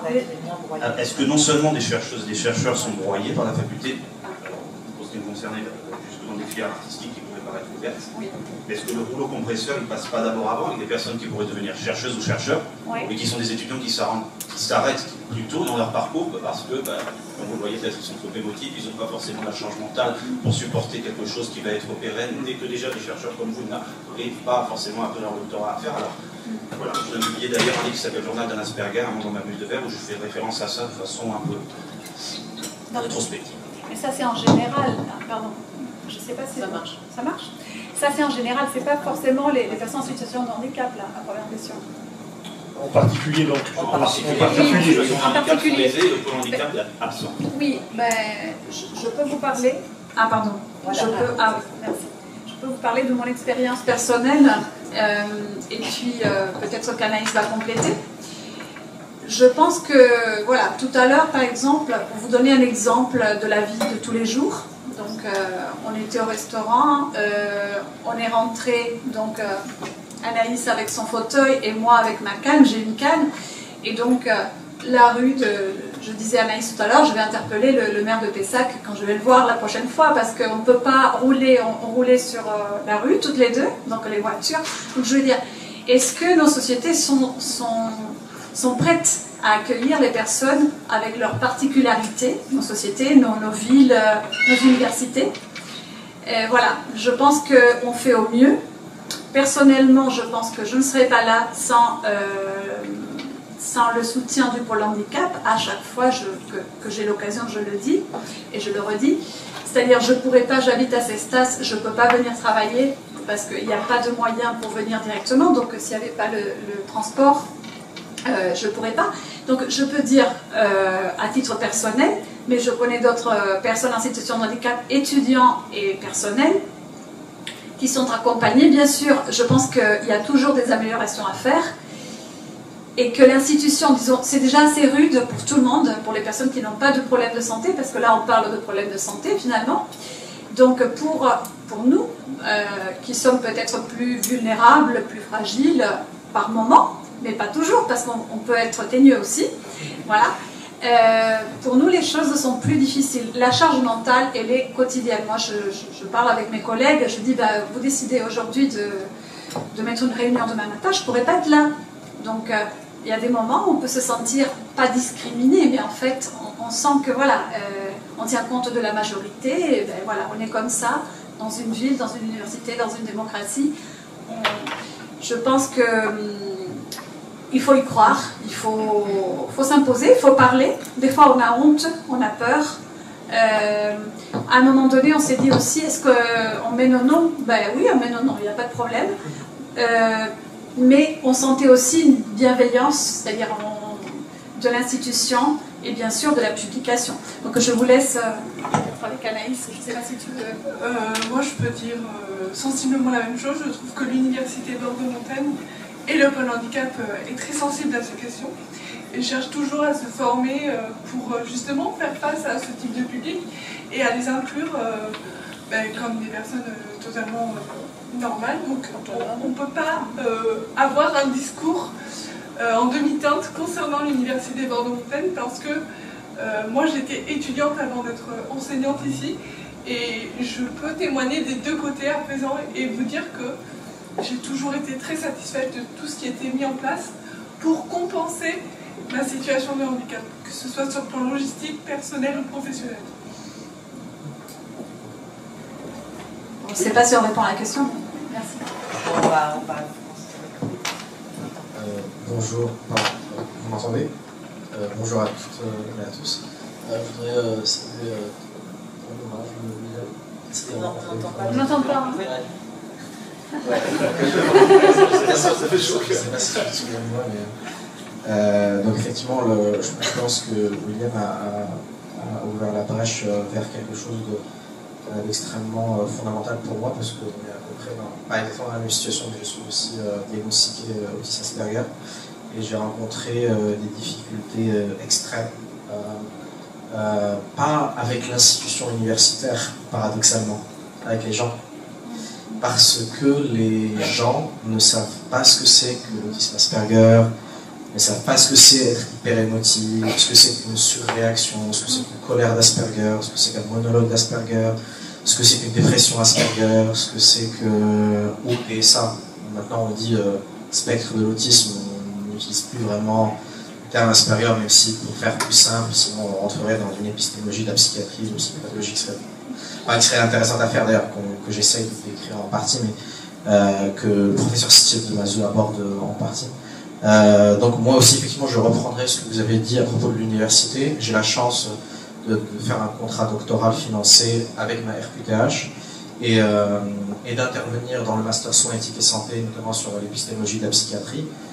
Donc j'aurai l'occasion de dire à des médecins et à des infirmiers et à tous ceux qui veulent venir. D'ailleurs, c'était aussi une invitation au séminaire du master soins éthique et santé, où je vais aborder cette question de la relation entre État, société et épistémologie de la psychiatrie. Ma question, c'est, pour être plus précis, pour ne pas faire pour le coup un monologue d'Asperger, c'est est-ce que la problématique ne se situe pas tellement au niveau des textes de loi, parce qu'effectivement la France a quand même un appareil institutionnel qui met en place notamment les RQTH, etc., les reconnaissances du niveau institutionnel, mais la sensibilisation des gens et les clichés, les stéréotypes qu'on a sur les autistes, les Asperger, les hauts potentiels, les ZER, les PSA, enfin, la neurodiversité, on va dire. J'ai vu que l'école doctorale avait organisé, donc en 2 minutes, j'ai vu que l'école doctorale avait organisé 2 séances, je pense, avec Madame Gattegno et sur recevoir un étudiant et un chercheur autiste ou en situation de PSA. Mais je pense que c'est pas suffisant. Et en plus, je n'avais pas été invité par le pôle handicap pour témoigner. J'ai trouvé ça un peu, comment dire, bon, c'est vrai que j'avais pas encore le diagnostic final, mais il aurait fallu vraiment prendre William ou moi ou quelqu'un qui est dans l'université, qui a un PSA mais qui est un peu fonctionnel, pour faire un témoignage qui souvent va être, je le dis, parfois un peu intense, véhément, virulent, comme la plupart des PSA et des hauts potentiels, en vous faisant des reproches à tous les gens, en disant que l'injonction à la normalité a quelque chose de violent, et que moi ma question c'est comment faire pour sensibiliser les étudiants, les étudiantes, les associations et les personnels de l'université sur la manière d'interagir. Alors dans mon cas oui je dis PSA, mais ma question porte sur ça.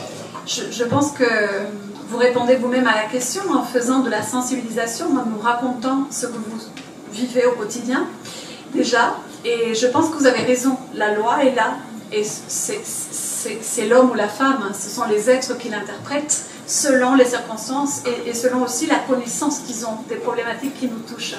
Donc je pense que la sensibilisation est essentielle. Je pense aussi qu'on passe par des phases différentes, c'est-à-dire qu'il y a un moment où, je me rappelle quand j'allais être recrutée, quelqu'un m'a dit, mais ne dis pas que tu es handicapé, ça ne se voit pas. Mais voilà, mais moi je le vois au quotidien. Voilà, donc, et j'ai beau avoir la RQTH, la carte invalidité, la carte de ça, ben voilà, c'est... Mais il y a aussi un problème avec les handicaps invisibles. Je suis mariée et mon mari, des fois, il oublie que je suis handicapée. Donc je dois lui dire, j'ai pas fait exprès, j'ai pas vu. Voilà. Donc en fait, c'est permanent. C'est permanent et c'est vrai que c'est une charge mentale particulière, mais je pense qu'on peut peut-être laisser ce débat pour le café après, parce que hein, c'est très intéressant. Et une dernière chose, l'école doctorale organise aussi une formation sur le handicap, questions philosophiques, au mois de novembre, je crois, pendant 8 heures. C'est le 28 novembre, handicap et validisme. Voilà. C'est ça, exactement. J'y serai, donc on pourra en reparler peut-être dans le public, bien sûr, pour apprendre. Alors, rapidement, parce que... Le dernier truc. Alors, déjà, je voudrais vous remercier collectivement d'avoir abordé ce sujet. J'en suis primo-arrivante en doctorat, voilà. C'était la rentrée. Et c'est agréable de voir ce sujet abordé avec sérénité, avec des témoignages pluriels, quelque chose qui est très rassurant. Parce que moi j'arrive au doctorat en ayant été informée de ces questions-là, en ayant discuté avec des doctorants que j'ai eu en TD, avec qui j'avais parlé en privé ensuite, qui m'avaient raconté un peu leur expérience et qui n'avaient pas essayé de me décourager, mais qui m'avaient dit que ça pouvait être difficile. Même les directeurs de recherche ne m'ont pas caché que ça pouvait être difficile de trouver un travail ensuite, d'être titularisé ou autre. Donc la question que j'ai à vous poser très brièvement, c'est vous, quand vous êtes arrivé, vous aviez eu un recul sur ça ou pas? Et comment ça a évolué depuis? Enfin, comment dire? Est-ce que vous avez vu une évolution dans le temps? Parce que vous parlez tous de différents endroits, donc ça va être intéressant. Je pense que je suis la plus vieille à la table ronde. Comme ça, a priori, ça. Oui, je pense que c'était. En tout cas, la question du recrutement, qui, je crois, est une des sources de ce que je vois de discussions avec mes propres doctorants. La question du recrutement est, à mon sens, une source importante de stress.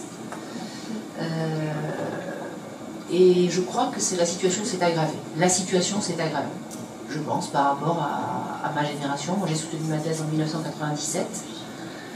Déjà, on était à l'époque en anglais, 9 à terre, 3 normaliennes en contrat doc, en contrat normalien, 2, si je me souviens bien, 2 ou 3 contrats doc. Donc on était nombreux à être financés de manière plus facile.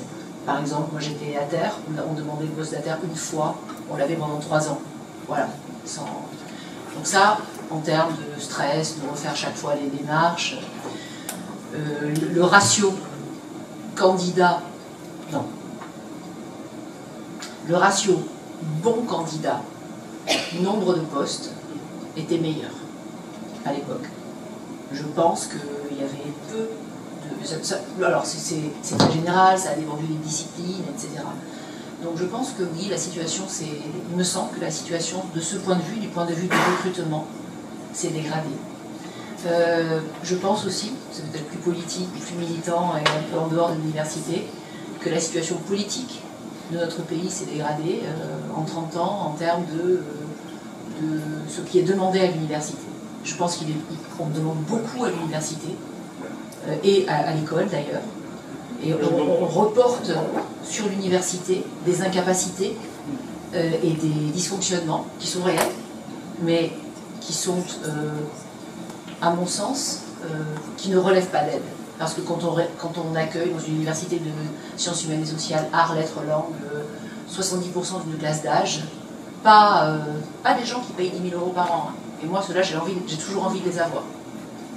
Mais ça veut dire des gens qui n'ont pas de bac généraux. Tout le monde arrive ici. Moi, j'adore. Je continue à militer pour ça. Mais les conditions de qui sort de ça au bout d'une licence, d'un master ou d'un doctorat se posent différemment. Et avec en situation de facilité, bon, ben oui, non, ça n'est pas facile. Voilà. Donc je pense aussi que les choses qu'on demande dorénavant à l'école et à l'université, dans le contexte d'une société, c'est trop large comme sujet, mais quand même, je le dis de manière générale, je pense que tout le monde voit à peu près ce que je veux dire, ça aussi, à mon sens, ça s'est dégradé. Voilà. Pour autant, je le dis, je le reporte, ça reste pour moi un lieu d'émancipation, de plaisir, mais bon. Oui. Une réponse rapide avant la dernière question. Corinne. La situation dégradée, donc oui, les chiffres le montrent de façon faramineuse entre, par exemple, le nombre de doctorats soutenus et ensuite le nombre de doctorats qui obtiennent la qualification, ensuite le nombre de docteurs qualifiés qui obtiennent un poste. Donc là, on peut voir tous les trucs, ça s'est dégradé. Avant, oui, on faisait une thèse, on pouvait obtenir un poste. Après, le truc, c'est la temporalité. Là, par exemple, ça fait quelques années qu'il y a une diminution d'entrée en thèse en France. Sauf que, est-ce que ça veut dire que le taux de pression va diminuer sur le nombre de postes? En fait, c'est pas certain, parce que il y a du retard qui s'est fait, donc, et jusqu'à quel point En fait, quand on rentre en thèse, on y rentre, mais après, on compte en thèse en 3, 5, 7 ans. Après, 1, 2, voire 4, 5 années de postdoctorat. Donc en fait, sur 10 ans, c'est pas possible. Donc je ne reprocherai pas à mes directions de thèse, à mon ancien laboratoire, quand je démarrais, que j'étais jeune, de ne pas m'avoir dit, en fait, t'en as pour 10 ans, parce qu'en fait, c'était pas possible. Parce que 10 ans plus tard, en fait, on ne sait pas ce qui va se passer. Donc là, on sait qu'il y a une diminution d'entrée en thèse, on ne sait pas les conséquences que ça va avoir, et à quel point ça va fonctionner, ou à quel point ça va agir, on ne sait pas non plus. Donc oui, je suis d'accord avec vous, situation nationale qui complique les choses et qui rend les choses un peu imprévisibles. D'une mandature à l'autre, les financements envers les SHS peuvent considérablement diminuer. Ah, pardon. Juste rajouter, vous avez un article dans Le Monde sur ce sujet qui a été publié, je crois, en juillet. Si vous tapez les mots-clés, vous allez le retrouver. Il semble dire qu'il y avait l'université française a perdu la moitié de postes, enfin, quasiment en 15 ans. En termes d'ouverture. Aujourd'hui, l'âge de rentrée, si je me souviens bien, je crois que c'est 35 ans. Voilà, l'âge du premier poste comme maître de conf en moyenne. En moyenne, voilà. Donc ça vous donne une idée si vous finissez votre thèse. C'est une donnée, effectivement, parce que je pense qu'on était autour de 30-32 ans, il y a une dizaine d'années, si je ne me trompe pas. Si c'est 35, c'est effectivement une je crois que c'est 34,5, 35. 34, c'est vrai. Ça varie. Donc après, en fonction de combien de... Toutes disciplines confondues. Ouais, toutes disciplines confondues. D'accord. Ce qui semblait bien. Et je pense qu'il mettait aussi les chercheurs du CNRS. Parce que là, les chercheurs du CNRS, c'est plutôt 39 ans maintenant. Ouais. Donc c'est compliqué. Ouais. Si vous engagez pour une thèse qui va durer 3 ans financée, plus 2 ans, après attendez-vous à avoir 5-6 ans de galère. Alors, une dernière question. Oui, dernière question, peut-être, oui. Oui. Bonjour à toutes et à tous, et tout d'abord merci pour vos présentations, tout aussi intéressantes les unes que les autres. C'est pas vraiment une question, c'est plus une remarque, un partage également d'expérience. Je pense qu'aujourd'hui, honnêtement, pour celles et ceux qui veulent faire de la recherche, c'est vraiment... il faut le faire, en fait, je pense, pour le plaisir de la recherche. Il faut être passionné, c'est indéniable. Parce qu'effectivement... de nos jours, il y a beaucoup de candidats effectivement pour peu de postes, et moi la première chose que mon directeur de thèse m'a dit hier, du coup pour notre premier rendez-vous, c'était le doctorat, mademoiselle, vous donne la clé, mais encore faut-il que vous trouviez la porte après. Donc il a cette image, en fait, il a eu cette image, et comment vous dire que moi je suis en première année de doctorat, je débute, et quand on me dit ça, il faut vraiment aimer la recherche pour continuer à être motivé et persévérer. Je ne suis pas financée, je n'ai pas eu de contrat doctoral, donc là aussi c'est vrai que le financement, mine de rien, par rapport à sa thèse, surtout quand on travaille justement, bon, ça porte sur les peuples autochtones, je dois faire beaucoup de déplacements en Espagne, avec l'Amérique latine aussi très probablement, car je souhaite aller à la rencontre aussi des peuples sur lesquels je souhaite travailler. Et c'est vrai qu'il y a un moment, cette charge mentale, une véritable pression, parce qu'on arrive à un moment donné, même quand on débute dans sa thèse, et qu'on n'est pas financé, en fait, où on se dit, mais est-ce qu'en fait, à un moment donné, ma thèse ne va pas tomber à l'eau? Comment je vais faire pour financer tout ça? Tout ce qu'il y a à financer, il faut savoir aussi que dans les arts visuels, mais de toute façon, tout comme dans les thèses, les livres coûtent cher.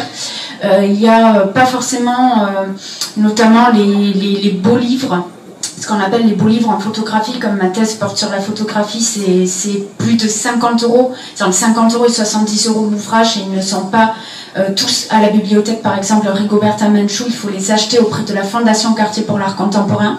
Donc il y a aussi cette pression quand on est en doctorat, mine de rien, de certains livres qui ne sont pas empruntables, et quand on n'est pas financé, quand on ne bénéficie pas de bourse, il faut se dire qu'il faut aussi payer ça. Et donc c'est vrai que je salue le courage effectivement à ces nombreux chercheurs, chercheuses qui s'accrochent mine de rien malgré tout ça, et tant d'autres conditions effectivement pour au final peut-être, comme m'a dit mon directeur de thèse, ne pas avoir de poste à la fin.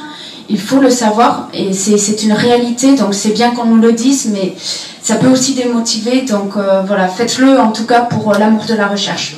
Vraiment, je vous y invite. Merci beaucoup. C'est un beau témoignage, effectivement. Il ne faut pas oublier que la France est un des pays qui permet le doctorat non financé, parce que dans d'autres pays, ce n'est pas possible. Donc ça, c'est aussi quelque chose qu'il faut souligner, d'accord? C'est-à-dire, quand on s'engage dans une thèse en France, on sait bien qu'il y a un régime financé qui est totalement minoritaire, notamment en sciences humaines et sociales. C'est pas la même chose, évidemment, quand on est en sciences exactes, disons comme ça. mais oui, c'est financé à presque 100%. Donc c'est aussi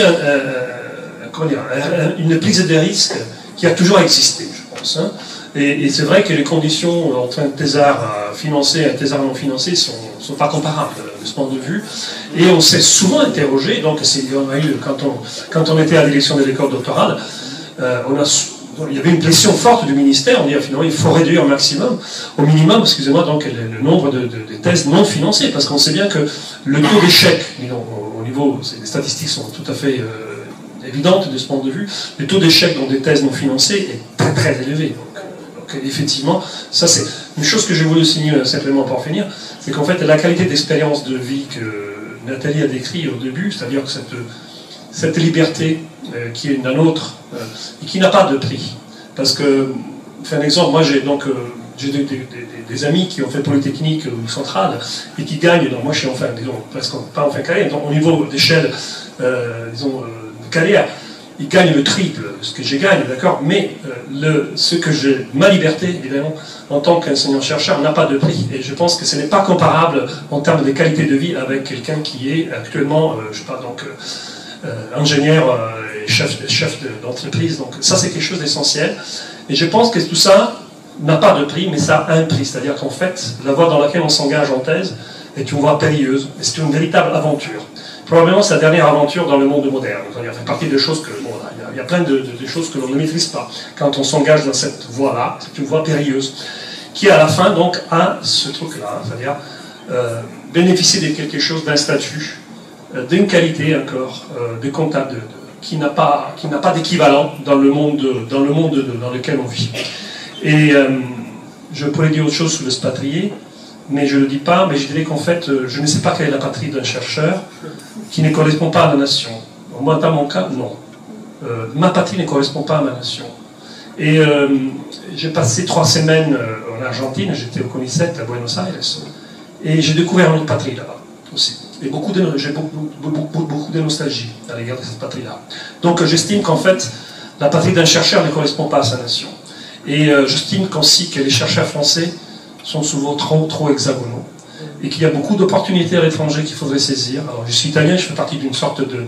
Il y a une diaspora italienne, hein, donc, qui est très ancienne. Mais j'ai toujours estimé, moi je me suis formé dans un institut de recherche de la Commission européenne, j'étais formé pour partir, mais j'estime qu'il y a beaucoup d'opportunités qu'on saisit justement quand on regarde ailleurs, et ce n'est pas justement dans une perte, c'est-à-dire on apporte quelque chose qui est différent quand dans notre système universitaire, une autre culture universitaire, et on reçoit beaucoup en herbe également. Voilà, c'était simplement une Pardon, je voulais juste rajouter un tout petit truc sur le DOSIP ici, qui est un département incroyable qui nous aide à nous projeter avec nos compétences de doctorat ailleurs que dans les postes universitaires. Et c'est hyper important pour ne pas être dans le « ah, je vais pas avoir un poste ». En fait, tout le long, tout ce que l'école doctorale met en place comme formation professionnelle, en tout cas pour moi, ça a été génial et ça m'a permis de rester 10 mois à envoyer des CV partout. Enfin, c'est grâce à ça aussi. C'est du vrai coaching et c'est là. Merci beaucoup. Merci beaucoup à tout le monde.